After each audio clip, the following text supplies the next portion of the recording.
Rich man cries upon discovering what the homeless boy did for his paralyzed son. Marcus Thompson clenched his fists as he watched from his office window. Down below, in the garden of his Beverly Hills mansion in Los Angeles, his son Ethan remained motionless in his wheelchair, staring into nothingness. The 8-year-old hadn't smiled in 2 years, not since that terrible accident changed everything forever. The 53-year-old businessman felt his chest tighten every time he saw his son like this. Ethan used to run all over the backyard, climb the garden trees, play soccer with the neighborhood friends. Now he spent his mornings sitting in the same spot, refusing to play with any toy Marcus bought for him. That March morning, Marcus was on the phone discussing business when he heard shouting coming from the gate. Annoyed by the interruption, he descended the marble staircase of the mansion and headed toward the property entrance. Outside, a black boy of about 8, barefoot and wearing tattered clothes, was holding a golden dog that seemed injured. "Please, sir, my dog is hurt. I need help," the boy shouted at Robert, the gate security guard.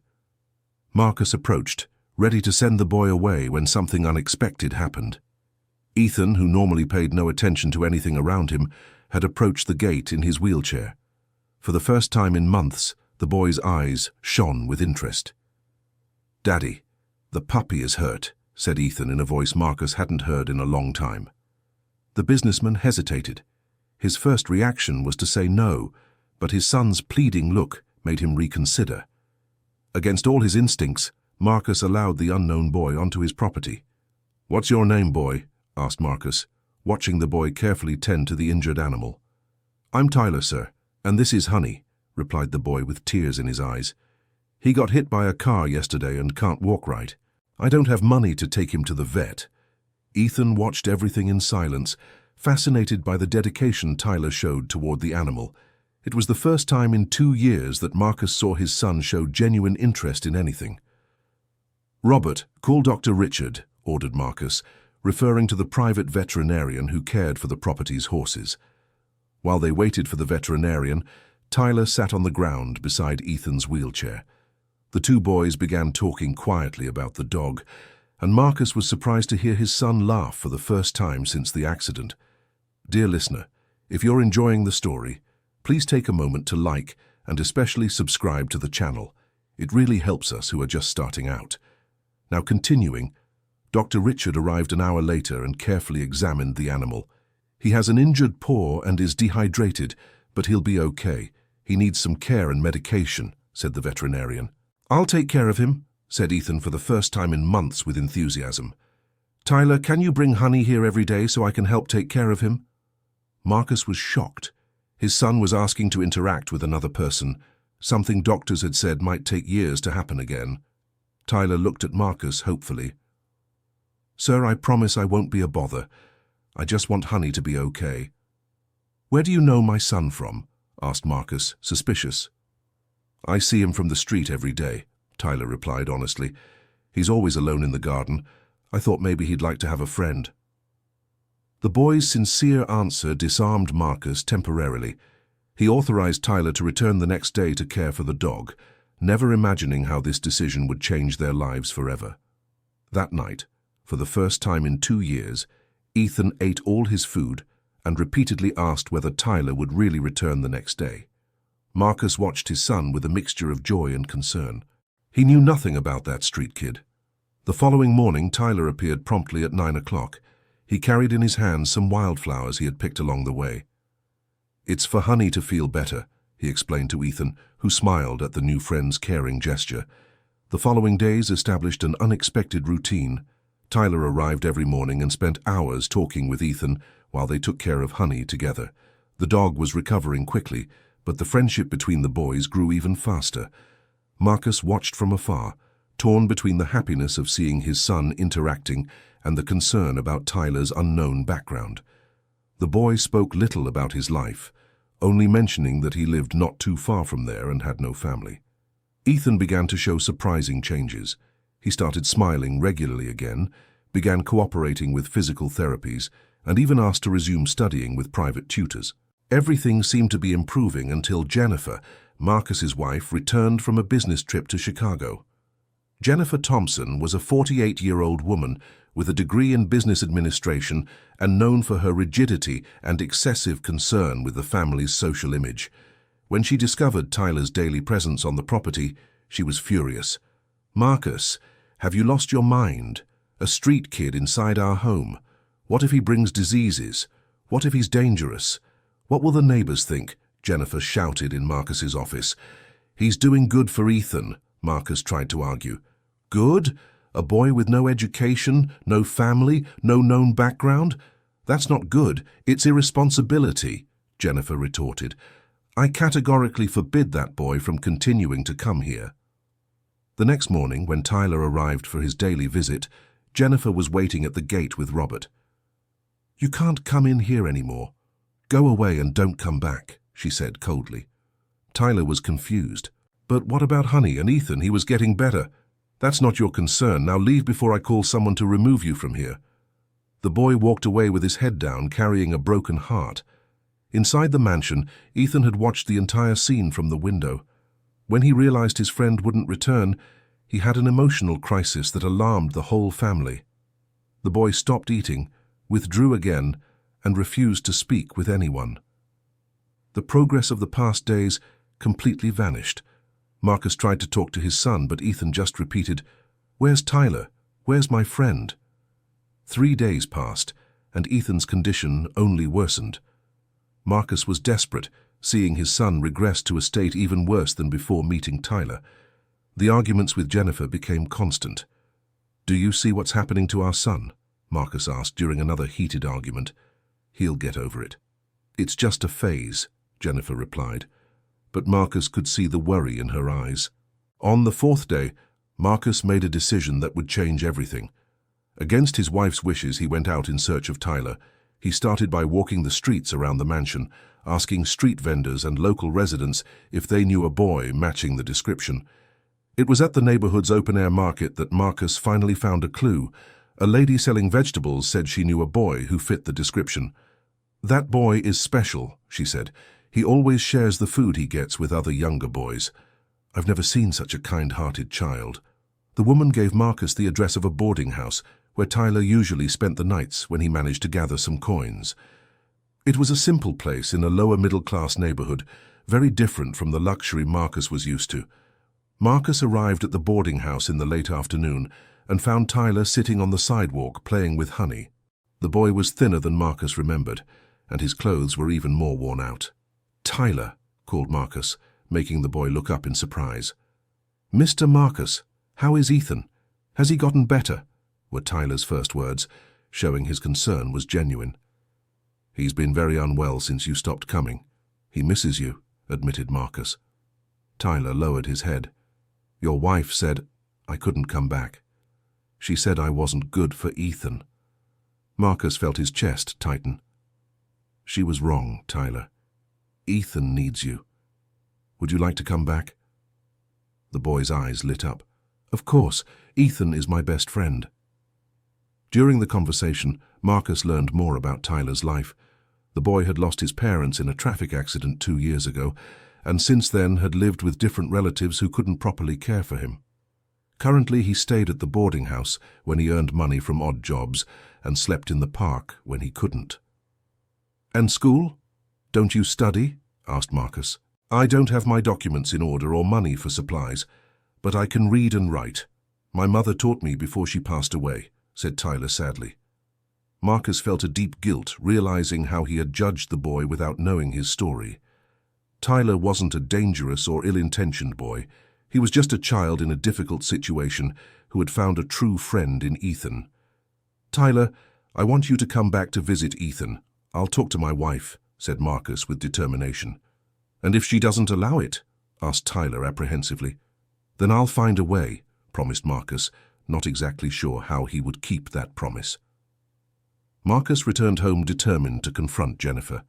He found her in the bedroom, taking care of Ethan, who had spent another day refusing to eat or get out of bed. "Jennifer, we need to talk," said Marcus firmly. "If it's about that boy, I don't want to hear it," she replied without looking at her husband. "Then I'll tell you without asking for your opinion," retorted Marcus. "Tyler lost his parents 2 years ago. He lives on the streets not by choice but out of necessity. He's a polite, caring boy who made our son smile for the first time in years." Jennifer stopped what she was doing. "That doesn't change the fact that he's not from our social class, Marcus." "Our social class? And what class is that, Jennifer?" "The class where we let our son waste away in depression because of prejudice," shot back Marcus. The argument was interrupted when Ethan called out for the first time in days, "Daddy, did you find Tyler?" Marcus approached his son's bed. "Yes, I did. He misses you too." "Then why doesn't he come back?" asked Ethan with tears in his eyes.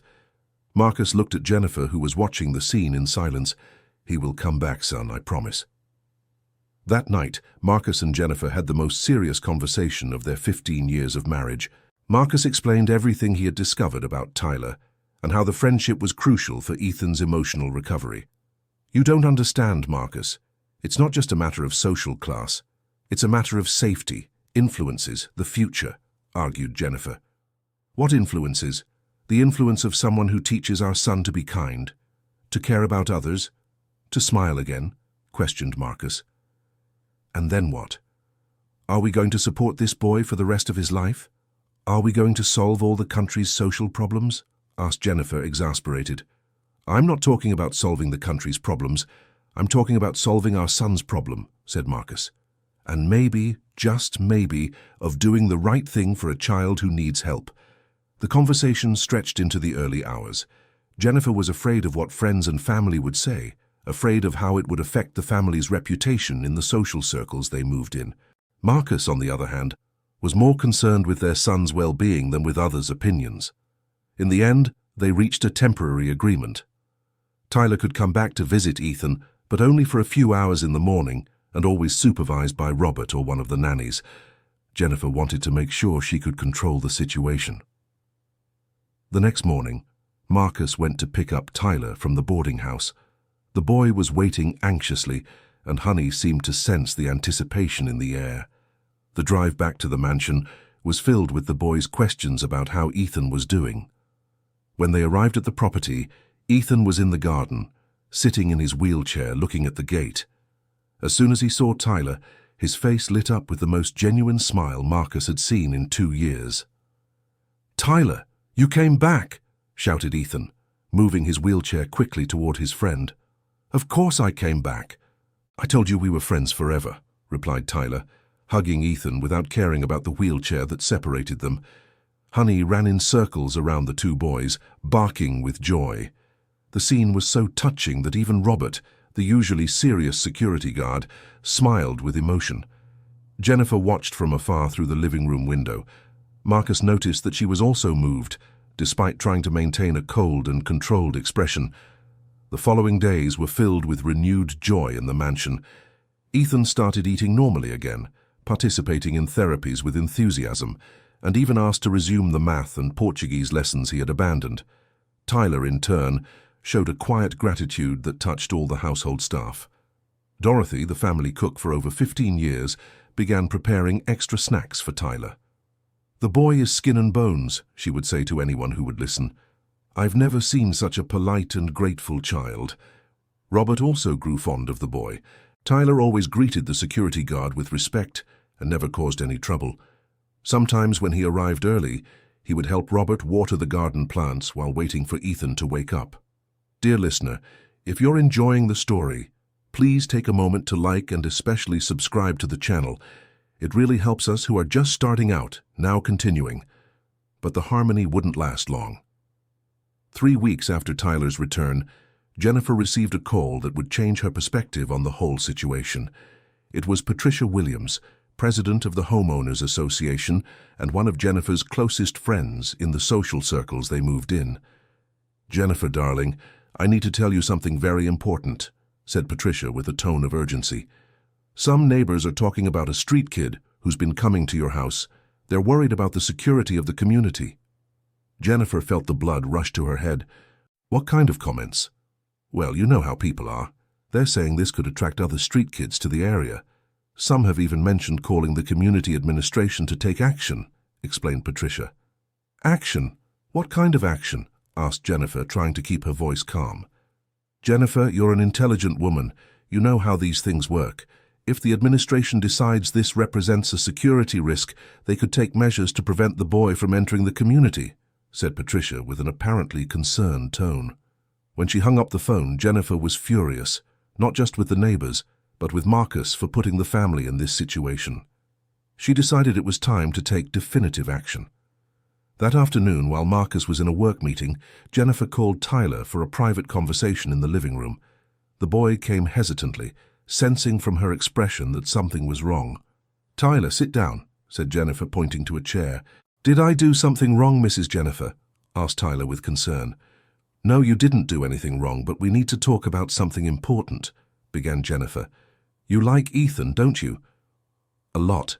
He's my best friend," replied Tyler without hesitation. "Then you must want what's best for him, right?" Tyler nodded, not understanding where the conversation was heading. "Tyler, your presence here is causing problems for our family. The neighbors are complaining. They could cause problems for Mr. Marcus's work.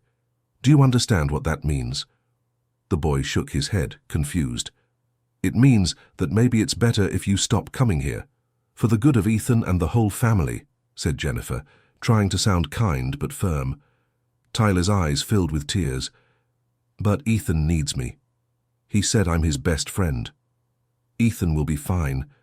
He has doctors, therapists. He has everything he needs. You're just a child.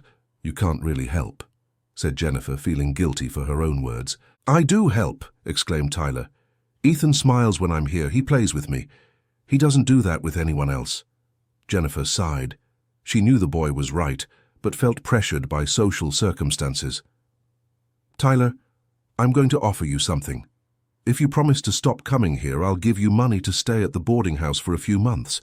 It's enough for you to get settled and find something else to do," said Jennifer, taking a considerable amount of money from her purse. Tyler looked at the money, then at Jennifer. "Mrs. Jennifer, I don't want money. I just want my friend. The money will help you have a better life. You can study, you can eat well. You won't have to worry about surviving on the streets anymore," insisted Jennifer. Tyler remained silent for a long moment. Finally, he asked, "If I accept this money, will Ethan be happy?" Jennifer hesitated before answering. "He'll understand it was for the best for everyone." "No, Mrs. Jennifer, Ethan will be sad. And so will I," said Tyler, pushing the money back to her. "I can't trade my friend for money." The firmness in the 8-year-old boy's voice surprised Jennifer. She hadn't expected him to reject the offer. "Tyler, you're not understanding. This isn't a negotiation, it's reality. You can't come here anymore," said Jennifer, losing patience. "Then I'll wait for Mr. Marcus to come back and explain it to him," said Tyler with determination. "Mr. Marcus already knows. We talked yesterday and he agreed with me," lied Jennifer. Tyler was shocked. "He agreed?" "Yes. He also thinks it's better if you don't come anymore," continued Jennifer with the lie. The boy lowered his head, devastated. If even Marcus, who seemed to like him, thought he should leave, then maybe it really was for the best. "Can I say goodbye to Ethan?" asked Tyler with a choked voice. "It's better not." "It will be easier for him if you just don't come back anymore," said Jennifer, feeling her heart tighten at the boy's suffering. Tyler left the mansion that afternoon with a broken heart. He didn't understand why adults could be so complicated. All he wanted was to have a friend and make Ethan happy. When Marcus returned from work a few hours later, he found Ethan crying in the garden. The boy had sensed something was wrong when Tyler left earlier than usual, without saying a proper goodbye. "Where's Tyler, Dad? Why did he leave early?"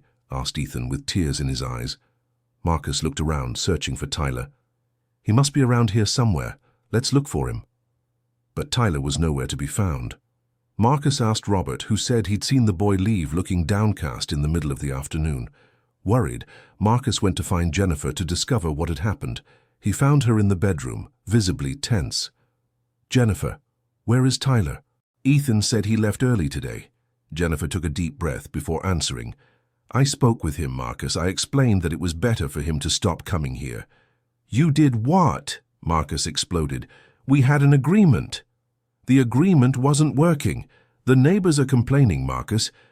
Patricia called me today saying the homeowners association might take action," explained Jennifer. "And you care more about the neighbors' opinions than our son's happiness?" asked Marcus, incredulous.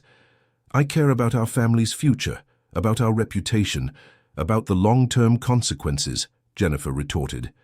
The argument was interrupted by Ethan's loud crying. The couple ran to the garden and found the boy having an anxiety attack. He was screaming for Tyler between sobs and refusing any attempt at consolation. Dr. Patterson, the psychologist who was treating Ethan, was called for an emergency consultation. After calming the boy down, he spoke privately with the parents. "What happened today was extremely harmful for Ethan," explained the doctor. "He had formed a very strong emotional bond with this friend. The abrupt separation could cause additional trauma." "But he will get over it, won't he?" asked Jennifer, hopefully. "Mrs. Thompson, Ethan isn't just a child who uses a wheelchair. He's a child who suffered severe trauma and was in the process of emotional recovery. Interrupting this process could have serious consequences," said the doctor seriously. Marcus felt deep guilt.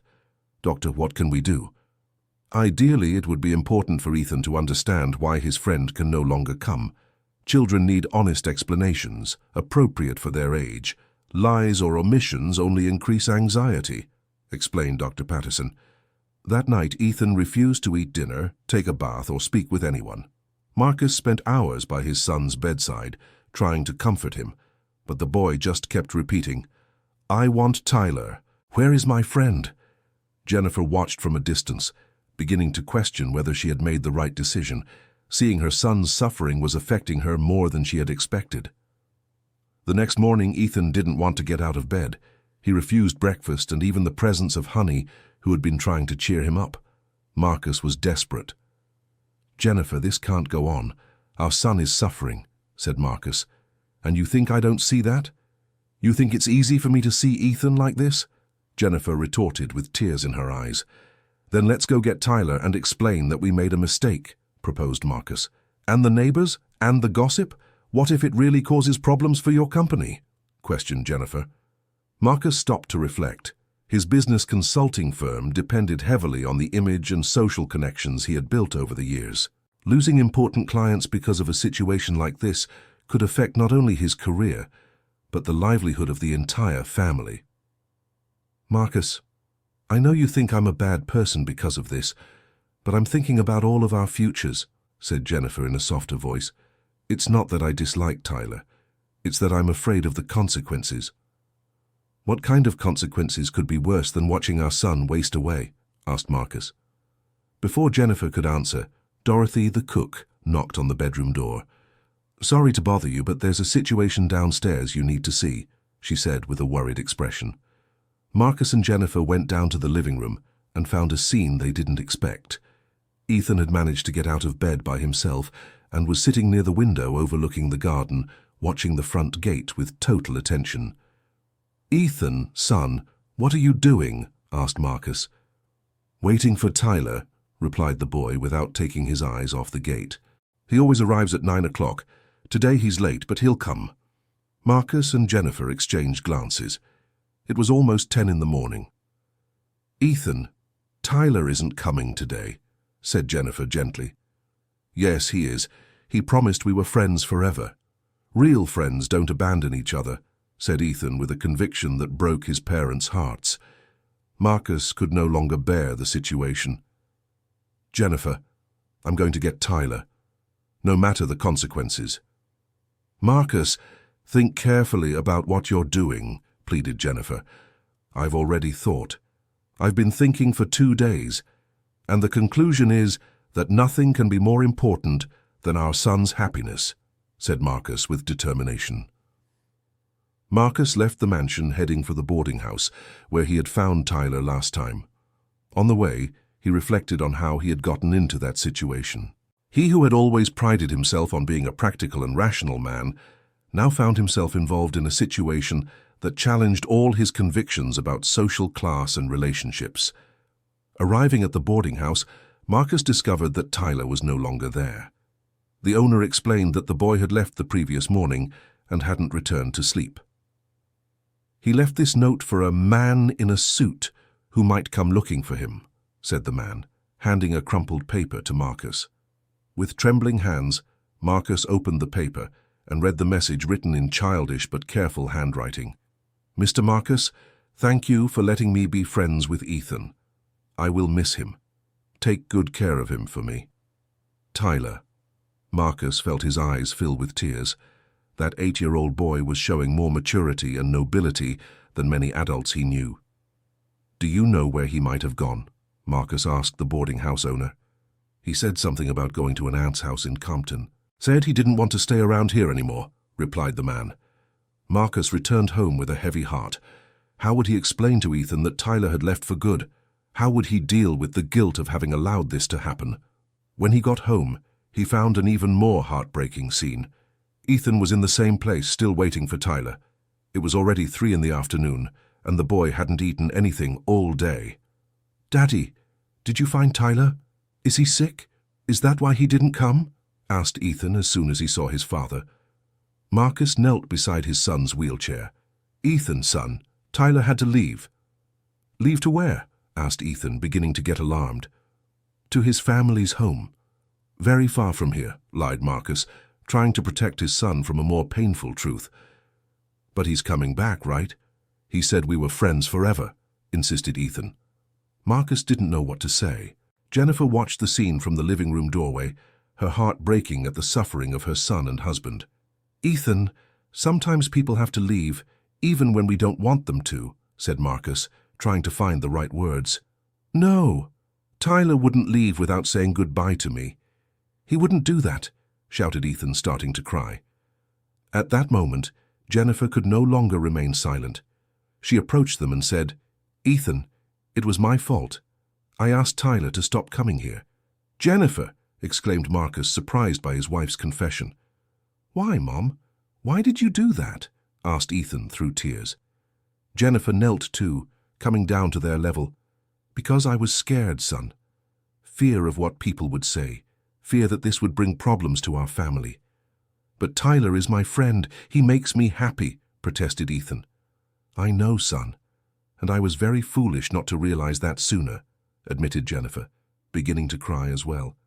Marcus was surprised by his wife's honesty. It was the first time in years he had seen her admit a mistake so openly. "Mum, can you call Tyler back?" asked Ethan hopefully. "I'll try, son. I promise I'll try," said Jennifer, knowing it might be too late. That night, Marcus and Jennifer had a conversation that would change the course of their lives.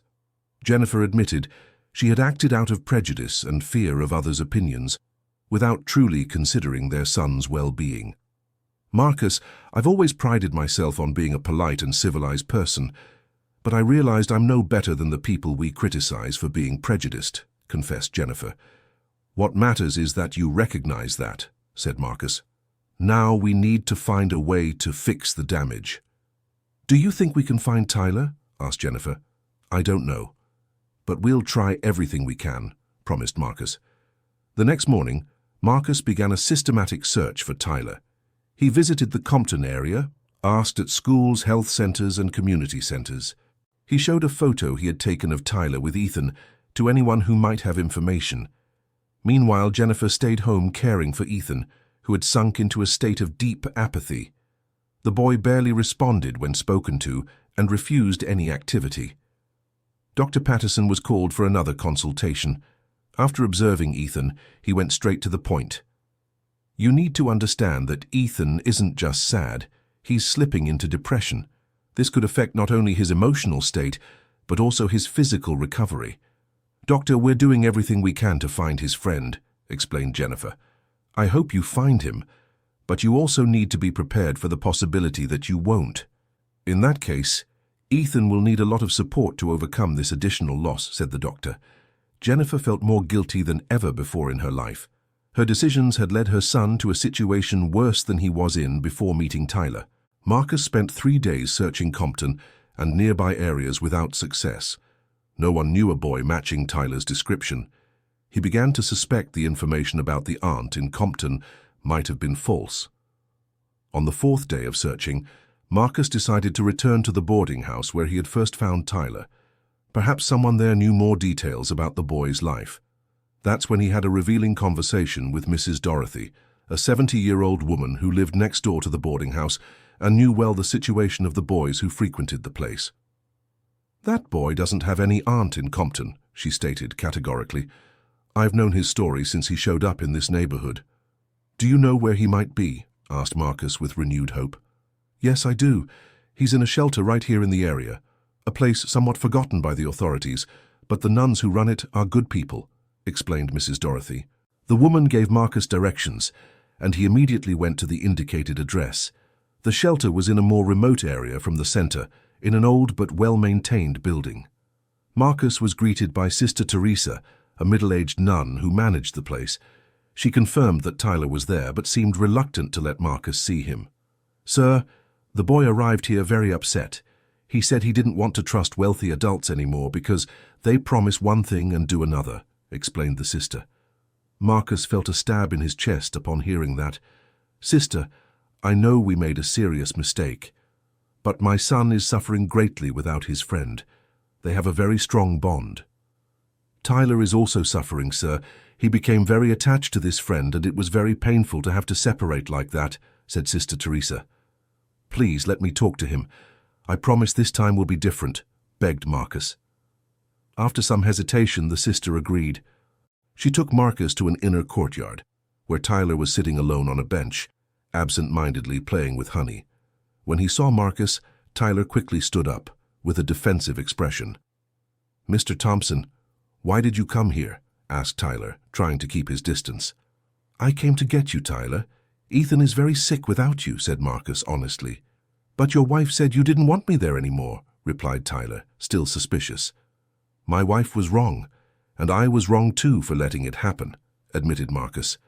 "Tyler, do you want to come back home with Ethan?" The boy's eyes filled with tears. "I really do.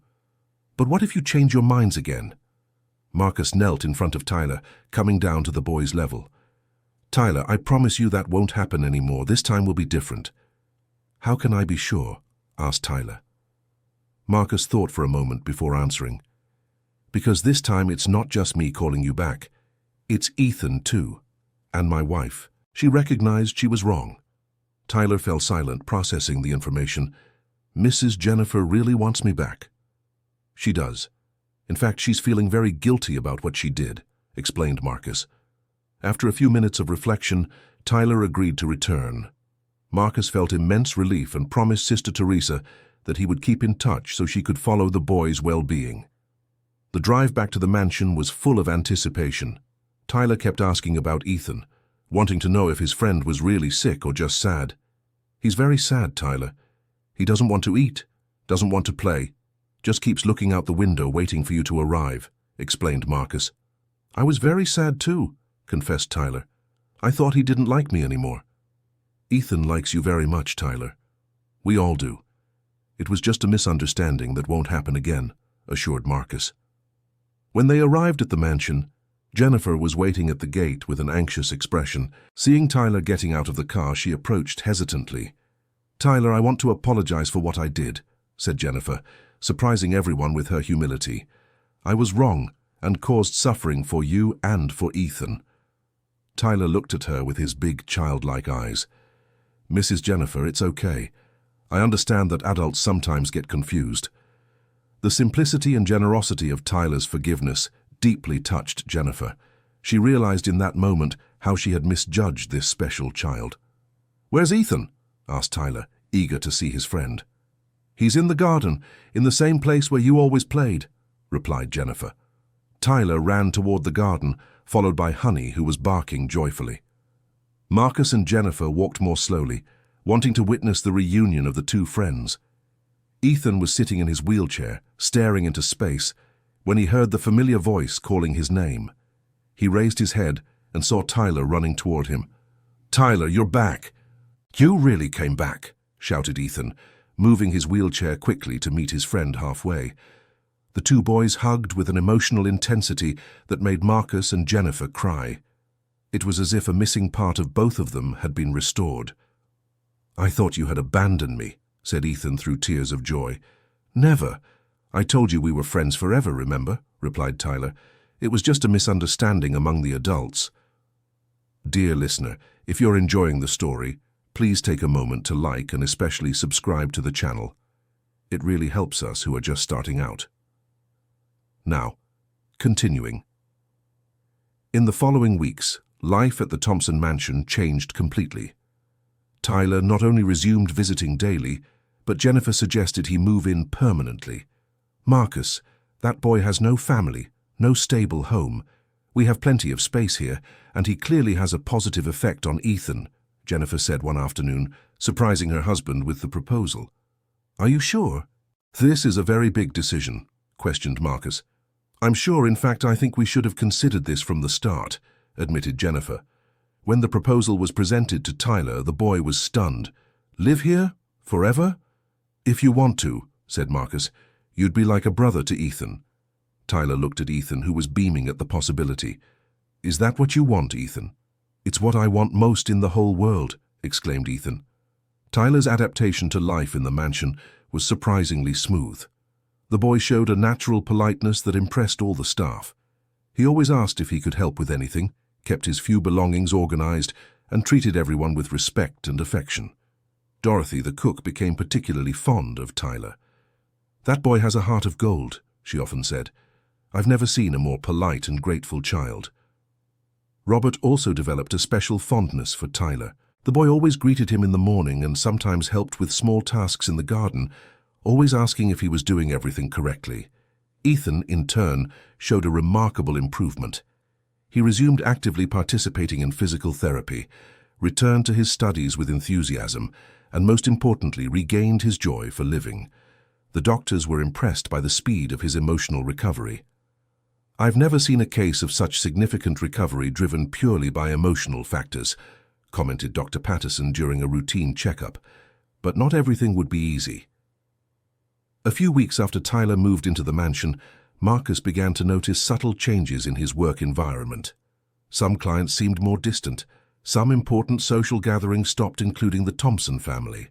The situation became clearer when Franklin Anderson, one of the biggest clients of Marcus's company, scheduled a private meeting to discuss personal matters that could affect business.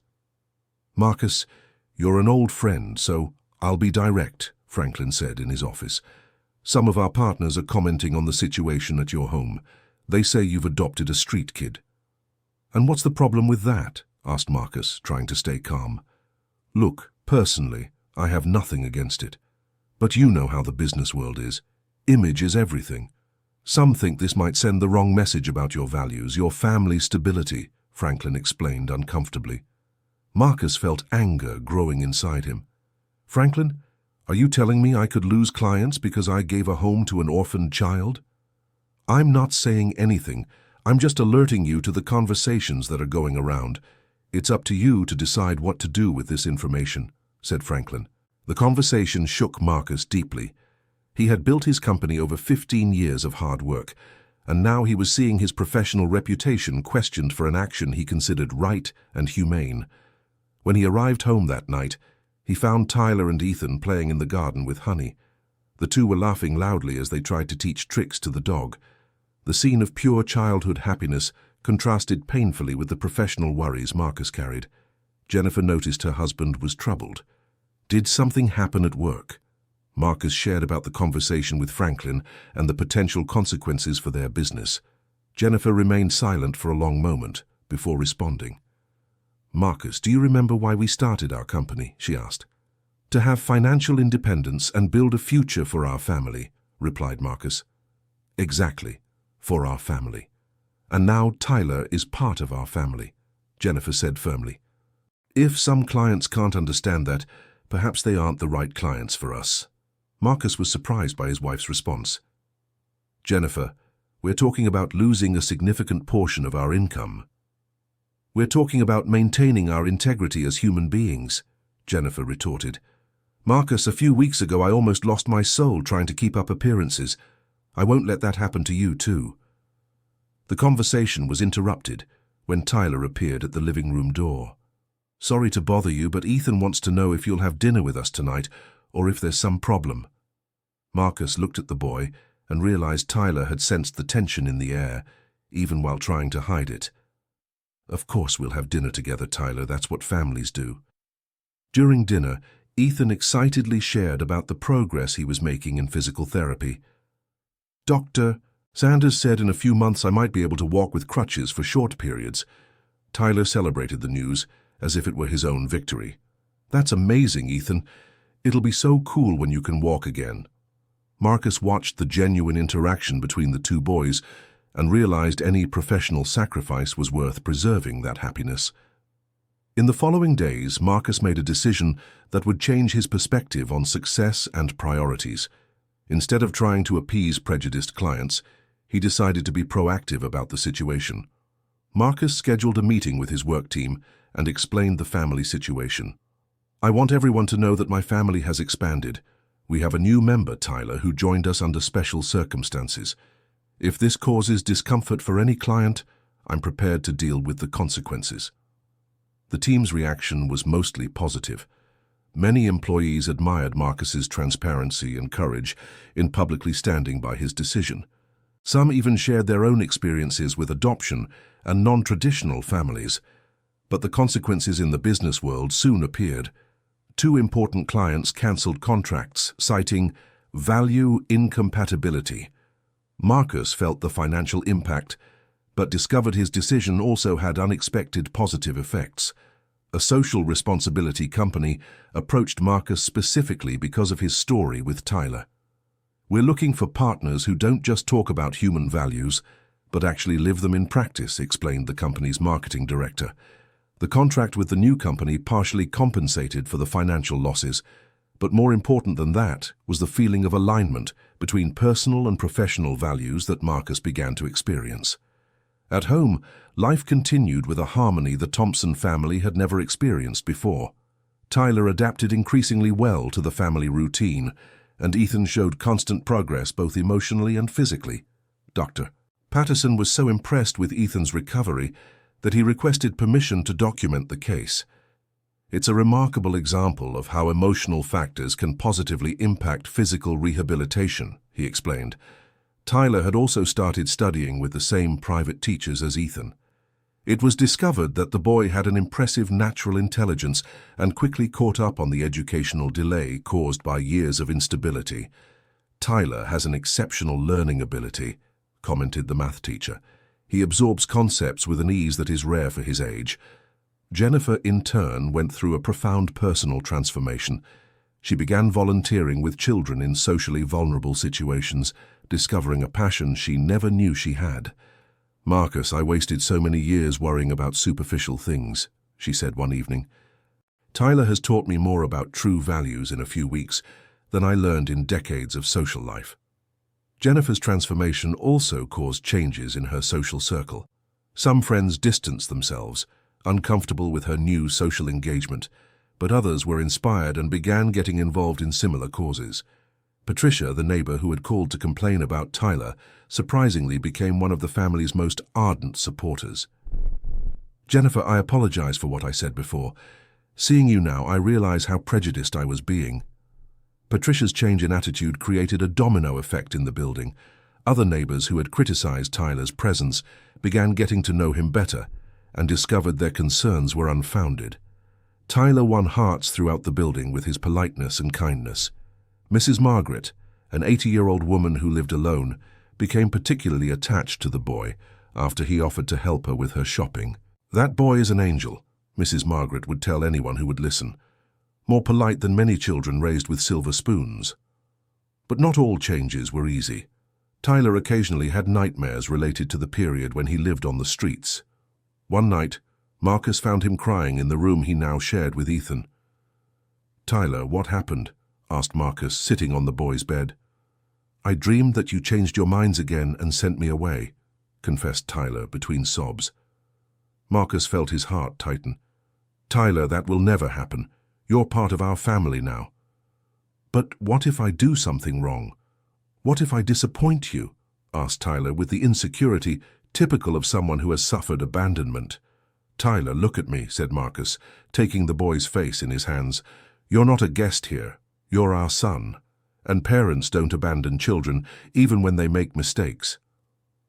The conversation marked an important moment in Tyler's emotional adaptation. Gradually, he began to truly believe he had a stable home and a family that loved him unconditionally. Ethan also played an important role in this process.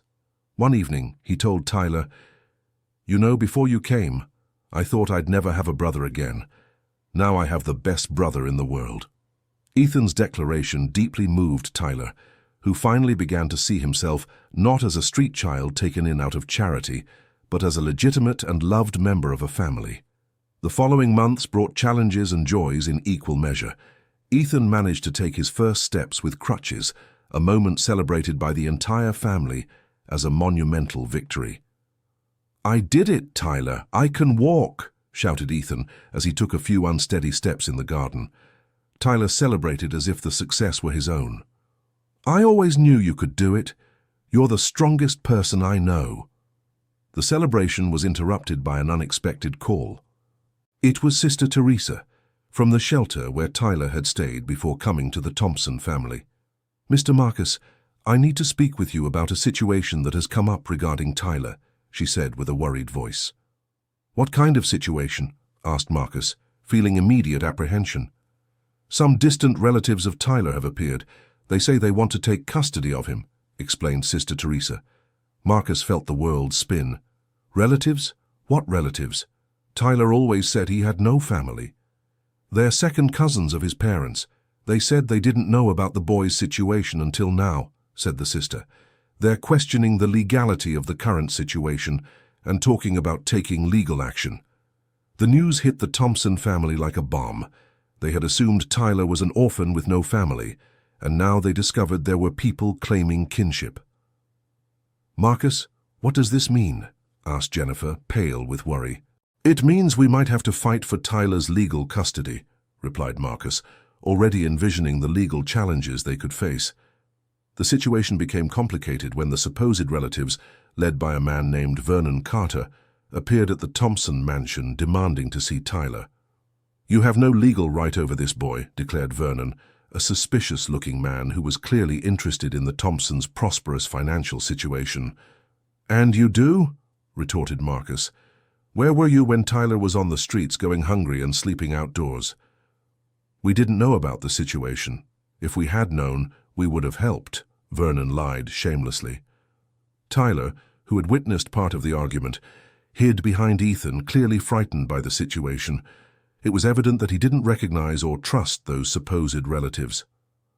"I don't want to go with them," whispered Tyler to Ethan. "I want to stay here with you." Ethan, even still adapting to using crutches, positioned himself protectively in front of his friend. "No one is taking Tyler from here. He's my brother." The legal situation dragged on for weeks. Marcus hired the best lawyers he could find, but discovered that biological kinship rights still carry significant weight in the American judicial system.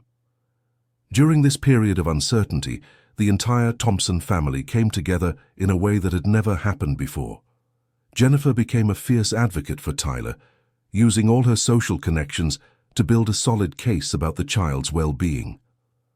"Marcus, if necessary, I'll go on every television program in the country to tell Tyler's story," declared Jennifer, with a determination that impressed her husband. Ethan also did his part. In a court hearing, he asked to testify personally about Tyler's importance in his life and recovery. "Your Honor," said Ethan with the seriousness of someone much older than his 8 years, "Tyler isn't just my best friend. He's the person who taught me that I can be happy even using a wheelchair. Without him, I never would have learned to walk again." The testimony moved everyone present in the courtroom, including the judge himself. But the legal question remained. Did the supposed relatives have legal rights over Tyler? The twist came when Marcus decided to investigate Vernon and his group's past more deeply. He hired a private investigator who discovered they had made similar claims about other orphaned children being adopted by prosperous families. "It's a scheme," explained the investigator.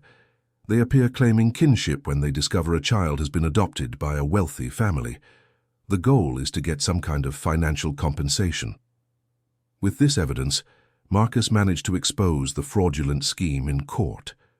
Vernon and his group were unmasked and faced charges of attempted extortion and document forgery. Tyler was finally legally safe, but the period of uncertainty had left emotional scars on the child. He started having nightmares again and showed anxiety whenever an unknown person approached the property. "Tyler, you're safe with us now," said Marcus one evening, comforting the boy after another nightmare. "No one will ever separate our family." "Do you promise?" asked Tyler in a small voice. "We promise," replied Marcus and Jennifer in unison. The legal process resulted in Tyler's official adoption by the Thompson family. The day the papers were signed was declared a family holiday, celebrated with a garden party at the mansion. Ethan, who could now walk with crutches for longer periods, gave a short speech at the party. "Tyler, you're now officially my brother. And I promise I'll always protect you, just like you protected me when I was sad." Ethan's declaration deeply moved everyone present, especially Tyler, who finally allowed himself to completely believe he had a real family. The following months brought an emotional stability that completely transformed the family dynamic. Tyler flourished academically, showing special talent for mathematics and sciences. Ethan continued his impressive physical recovery, surpassing all medical expectations. Dr. Patterson documented the case as an example of how emotional environment can drastically influence trauma recovery. Tyler's presence not only helped Ethan emotionally, but appears to have catalyzed his physical recovery, he wrote in a medical paper. Marcus also underwent significant professional changes. His company began specializing in consulting for businesses focused on social responsibility, attracting clients who valued more than just profit. "I've discovered that working with purpose is much more rewarding than just chasing money," Marcus confessed to Jennifer one evening. Jennifer continued her volunteer work and ended up founding a small organization focused on assisting the adoption process for children in vulnerable social situations. "Tyler showed me there are so many children needing love and stability," she explained in an interview with a local newspaper. "If we can help more families find these treasures, why not do it?" The Thompson family's story began circulating in the media as a positive example of adoption and social integration. They received invitations for lectures and events, always careful to protect the children's privacy. Tyler and Ethan, now 9 years old, developed an even deeper friendship. They had different personalities, Ethan more extroverted, Tyler more observant, but complemented each other perfectly. "It's funny how life works," Ethan told Tyler on a sunny afternoon in the garden. "If I hadn't had the accident, maybe we would never have met. And if Honey hadn't gotten hurt, I would never have met you," replied Tyler. "Sometimes bad things happen so good things can come afterward." The wisdom of the two children constantly impressed the adults around them. They had learned through difficult experiences lessons about resilience and love that many adults take decades to understand. 1 year after the official adoption, the Thompson family received an exciting surprise. Ethan had progressed so much in his physical therapy that doctors suggested he try participating in parasport competitions. "Ethan, would you like to try competing in adaptive swimming?" asked Dr. Sanders during a consultation. Ethan's eyes lit up. "Can I really? And can Tyler come watch me?" "Of course you can," replied Dr. Sanders, smiling. "And I'm sure Tyler will be your biggest cheerleader." The idea of Ethan competing in sports seemed impossible 2 years ago when he was isolated and depressed. Now, with the emotional support of his expanded family, he was ready for challenges he never imagined possible. Tyler was equally excited about the possibility. "Ethan, you're going to be the fastest swimmer ever. I'll cheer so loud that everyone will hear." The prospect of sports competitions gave Ethan a new goal and motivation. He intensified his swimming training, always with Tyler by the pool offering support and encouragement. Marcus watched the two boys and reflected on how his definition of success had completely changed. Before, success meant money, social status, and professional recognition. Now, success was seeing his children happy, united, and overcoming challenges together. "Jennifer, do you regret anything?" Marcus asked on a quiet evening. "I only regret taking so long to realize what truly matters in life," she replied.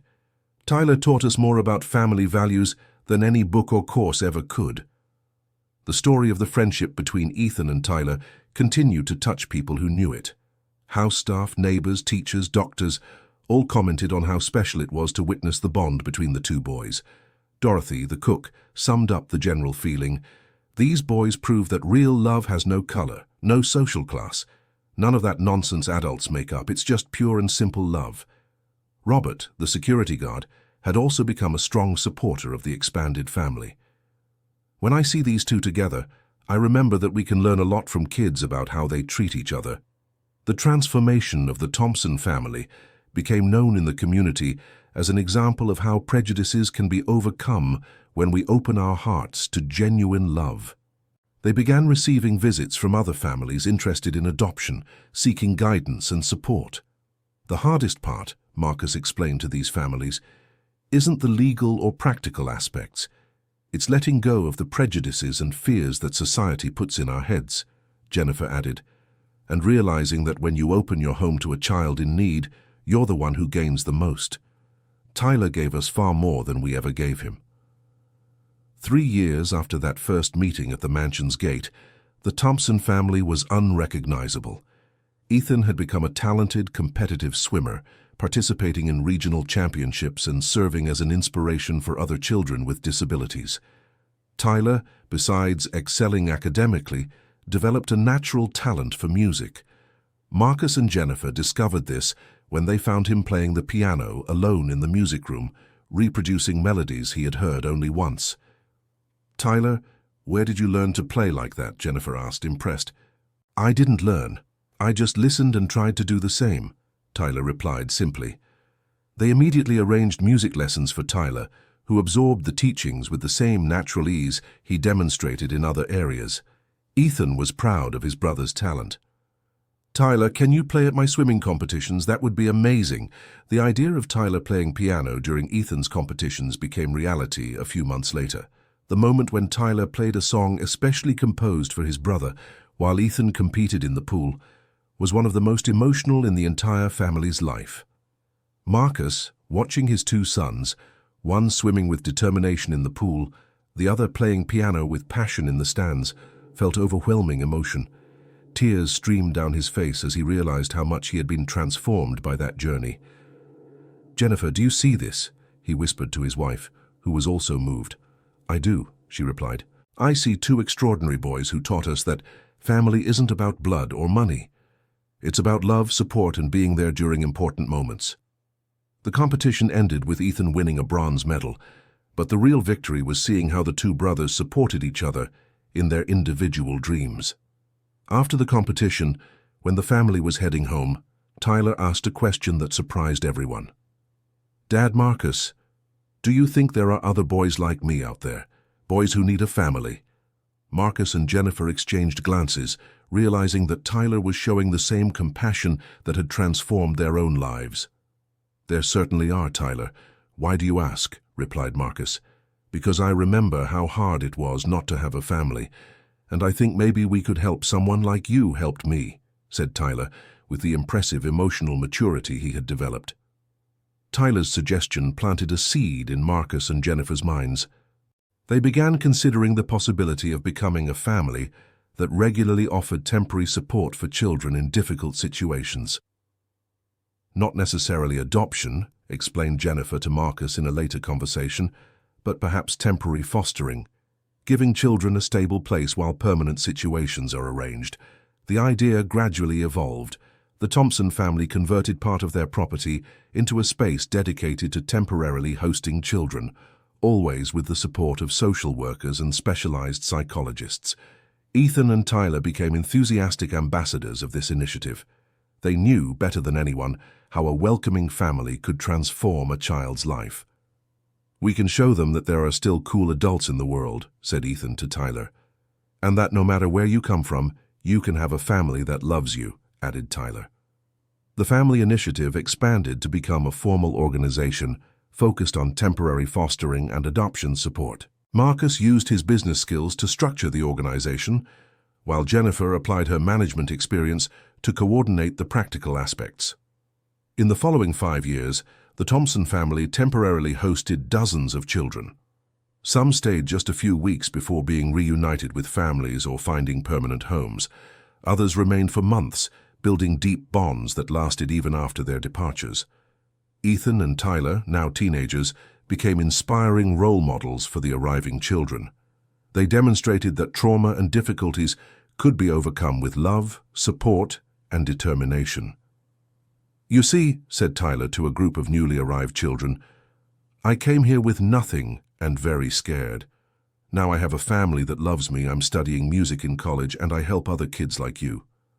Ethan, who had become one of the country's most promising Paralympic swimmers, always found time to talk with children going through physical or emotional difficulties. "What helped me the most," he would tell them, "was realizing that the people who truly matter don't care about your limitations.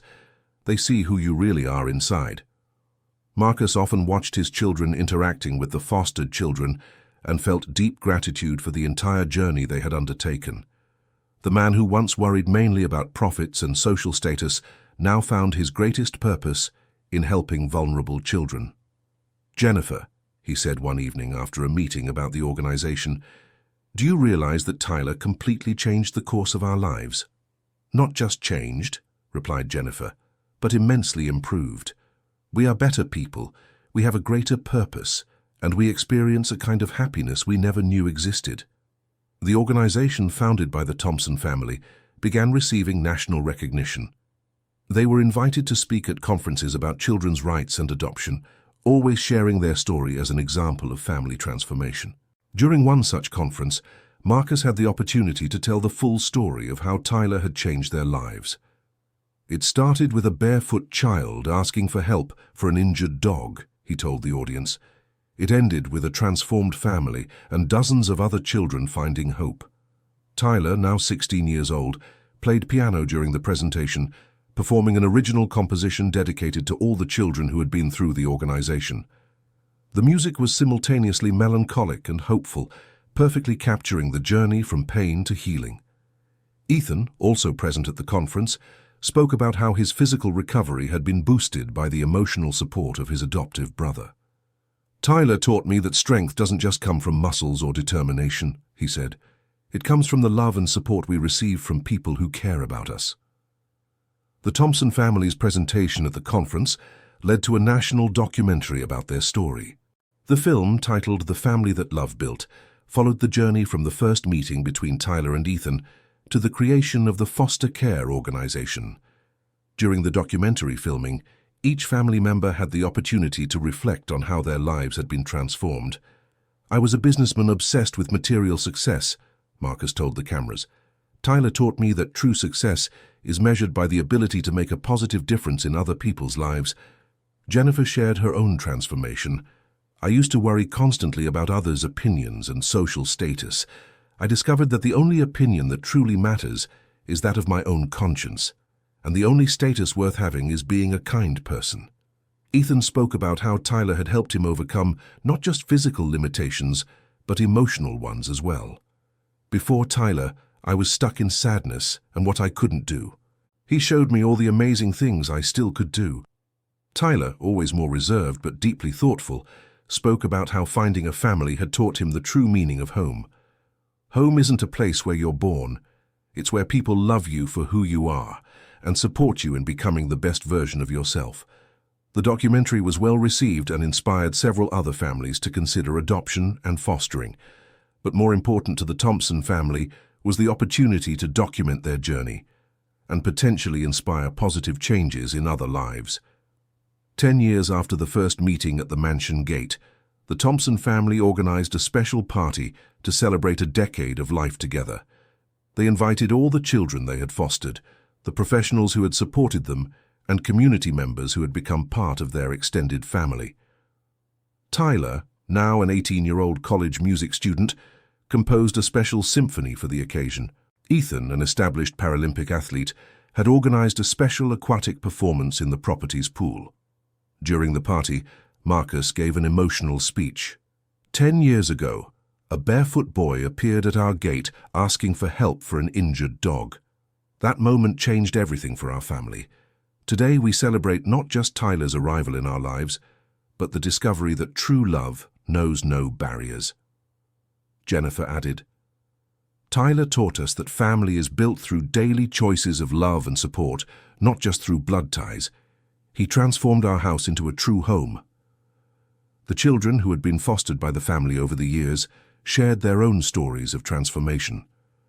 Many had found permanent families, others had reunited with relatives, and some had become independent and successful young adults.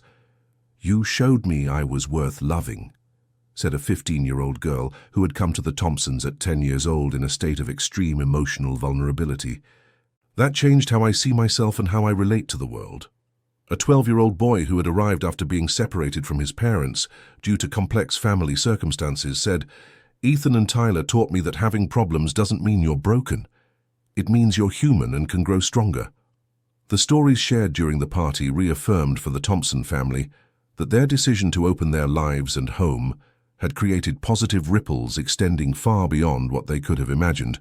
Honey, the golden dog that had been the catalyst for the entire family transformation, was still present at the party at 10 years old, a bit slower, but still affectionate and playful. Seeing the animal that had brought Tyler and Ethan together brought tears to the eyes of many present. "Who would have thought a hurt dog could change so many lives?" commented Sister Teresa, who had become a close friend of the family over the years. At the conclusion of the party, Tyler and Ethan gave a joint performance, Tyler playing piano while Ethan performed a water choreography in the pool. The performance perfectly symbolized how they had learned to shine individually while supporting each other. Marcus watched the performance with eyes full of tears of pride and gratitude. The man who once measured success only in financial terms now understood he had built something far more valuable, a family based on unconditional love and greater purpose. Jennifer, beside her husband, reflected on her own transformation journey. The woman who previously worried obsessively about social status now found her greatest joy in seeing vulnerable children discover their own dignity and potential. When the party ended and the last guests departed, the Thompson family gathered in the garden where everything had begun. Tyler and Ethan, now young men, sat in the same spot where they used to play as children. "Do you remember when I thought I'd never be happy again?" Ethan asked Tyler. "I remember when I thought I'd never have a real family," Tyler replied. "And now look at you," said Marcus, joining them. "You not only found happiness and family, but helped dozens of other children find the same." "Dad," said Tyler, using the term that now came naturally, "thank you for believing in me when I was just a scared boy with a hurt dog." "Tyler," replied Marcus, "thank you for teaching me that true wealth is measured by the capacity to love and be loved. You gave us the most precious gift there is, a family united by genuine love." Jennifer joined the group hug. "You both taught me that being a mother isn't about giving birth, but about opening your heart to love without conditions." As the family embraced under the stars in the garden where everything began, Honey approached and lay at their feet, completing the circle of love that had formed years earlier. The Thompson family's journey was living proof that profound transformations are possible when we embrace love that defies social prejudices. They had discovered that true nobility doesn't come from titles or money, but from the capacity to extend compassion to those who need it most. Tyler, who arrived as a barefoot boy seeking help, had become not just a beloved son, but a catalyst for positive change that extended far beyond his immediate family. Their story was a powerful reminder that every child has unlimited potential when given proper love and support. Ethan, who had discovered strengths he never knew he possessed through his friendship with Tyler, continued inspiring other children with disabilities to overcome their own perceived limitations. Marcus and Jennifer, transformed from a couple focused on social status into parents dedicated to making a difference in vulnerable children's lives, found purpose and happiness that transcended any material success they had previously pursued. The organization they created continued growing, providing temporary homes and support for hundreds of children over the years. Every child who passed through their doors carried with them not just practical resources, but the powerful message that they were worthy of love and care. Years later, when Tyler became a nationally recognized musician and Ethan a Paralympic champion, both continued using their platforms to advocate for the rights of children in vulnerable situations. "Our story," Tyler said during an interview years later, "is proof that it's never too late for a child to find a family, and it's never too late for a family to discover the transformative power of unconditional love." Ethan, in his own public appearances, always emphasized, "Tyler saved me long before I could swim competitively. He saved me from sadness and taught me that physical limitations don't define who we are inside. Marcus, now dedicating himself full-time to the foster organization, often told the story of how his values had been completely transformed. I thought I was giving Tyler a chance. Actually, Tyler was giving us a chance to become better people. Jennifer, who had become a recognized advocate for children's rights, always concluded her speeches with the same message. Every child we welcomed taught us something new about love, resilience, and hope. They came into our lives as gifts disguised as challenges. The Thompson family's story spread internationally as an inspiring example of how prejudices can be overcome and how genuine love can create generational change. Their experiences were studied by social workers, psychologists, and child development experts. But for the family themselves, the most important part of their journey wasn't the public recognition or the social impact they had created. It was the simple fact that they had discovered the true meaning of family through a barefoot boy who appeared in their lives asking for help for an injured dog. 15 years after that first meeting, when Tyler turned 23 and Ethan 23, they organized a small private ceremony in the mansion's garden. It was a celebration not just of their birthdays, but of the anniversary of their brotherhood. "Tyler," Ethan said during the ceremony, "you gave me the family I always dreamed of having. Thank you for teaching me that true love knows no barriers." "Ethan," Tyler replied, "you gave me the first real home I ever knew. Thank you for showing me that family is built through daily choices of love and support." Marcus and Jennifer watched their sons with hearts overflowing with gratitude.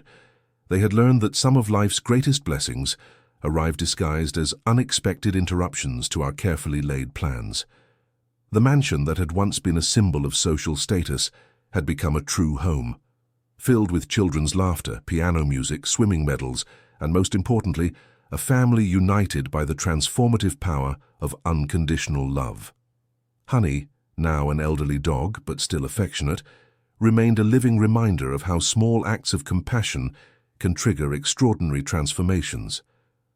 The animal that had arrived wounded and frightened was now surrounded by love and care, perfectly symbolizing the healing journey the entire family had experienced. "Sometimes," reflected Tyler while petting Honey, "the best things in life start with someone asking for help. And sometimes the most blessed people are those who choose to answer that call." The Thompson family story would continue inspiring future generations, proving that true wealth is measured not by what we accumulate, but by the love we share and the lives we positively touch along the way. End of story. Now tell us what you thought of this touching story and where you're watching from. If you have any similar experiences or something to share with us, leave it in the comments with sincere words. Do you think Marcus made the right decision by bringing Tyler back? We'd love to read your opinions. Thank you so much for joining us. Don't forget to leave your like and, most importantly, subscribe to the channel so you don't miss other emotional stories like this one.